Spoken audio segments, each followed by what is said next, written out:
Hi, I'm speaking to you outside my office at the wonderful garden of children reading and at play. Normally our Friday videos are of a more jovial nature, but I have to speak to you today at a painful time for our country. It's a challenging time to be an American Jew. I speak to you, my Beth-El friends, not as a Democrat or a Republican or a Libertarian. I speak to you not of policies or who started it or where to put the blame. I'm not interested in those questions today. I'm interested in how to fix it. Most of all, I feel compelled to speak to you as a rabbi and as an American Jew. In 1 week, many Jews will begin the 3-week period of countdown to the 9th of Av, Tisha B'Av, the holiday of mourning of past atrocities in Jewish history. No day represents the tragedy of being a Jew, a wandering Jew, more than this one. The first and second temples in Jerusalem were destroyed hundreds of years apart around the 9th of Av. In 1095, Pope Urban II declared a crusade against infidels that resulted in the death of thousands of Jews, and it began on the 9th of Av. In 1290, the Jews of England. In 1306, the Jews of France.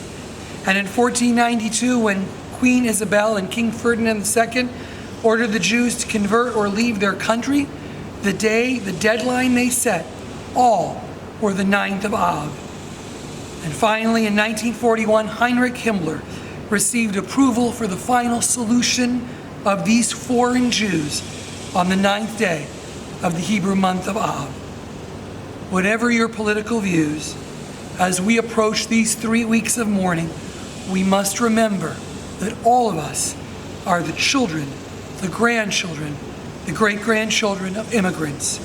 We are here in this country because at some point, someone let us in. Someone let us into this country from some other country in which we have lived a long and painful and persecuted history. Whatever your proposed solutions to these current challenges, you need to know that if the numbers of immigrants allowed right now and asylum seekers these last 6 months existed in the time of our parents or grandparents or great-great-grandparents, many of us listening would not be alive here today. And we need to reflect on that as children are separated from their parents and held in separate detention centers. And even as if we are now hearing today that policy will be reconsidered, it is reconsidered and changed because many others, Christians, some Jews, and others, spoke up and protested. Even this zero policy of tolerance is something that we must examine. Our very morality is called into question if we do not take a serious stand. For 70 years, American Jews have looked at others in this country and around the world and stubbornly asked themselves, why were you silent? Where were you in the 1930s and 40s? And whatever your individual political views, whatever suggestions you have looking to the future, that nagging question that we have asked for so many years is now asked of us. And our answer will determine if we have lost the ability to ask our neighbors again, where were you? What does it mean to be an American Jew in 2018?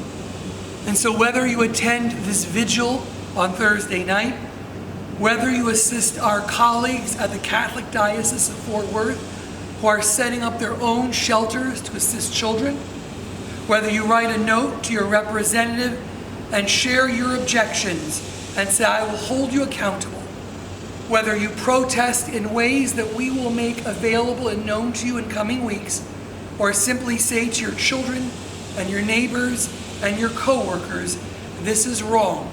And we have 2,000 years of personal history that tell us what happens when the other is treated as less than human.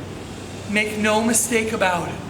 We are being judged by history and even by our right to call ourselves as Jewish people a light to the nations as we approach the 9th day of Av and soon thereafter Yom Kippur. May God judge us. May our neighbors judge us. by what we do next, and not we might have avoided doing in this past troubling year.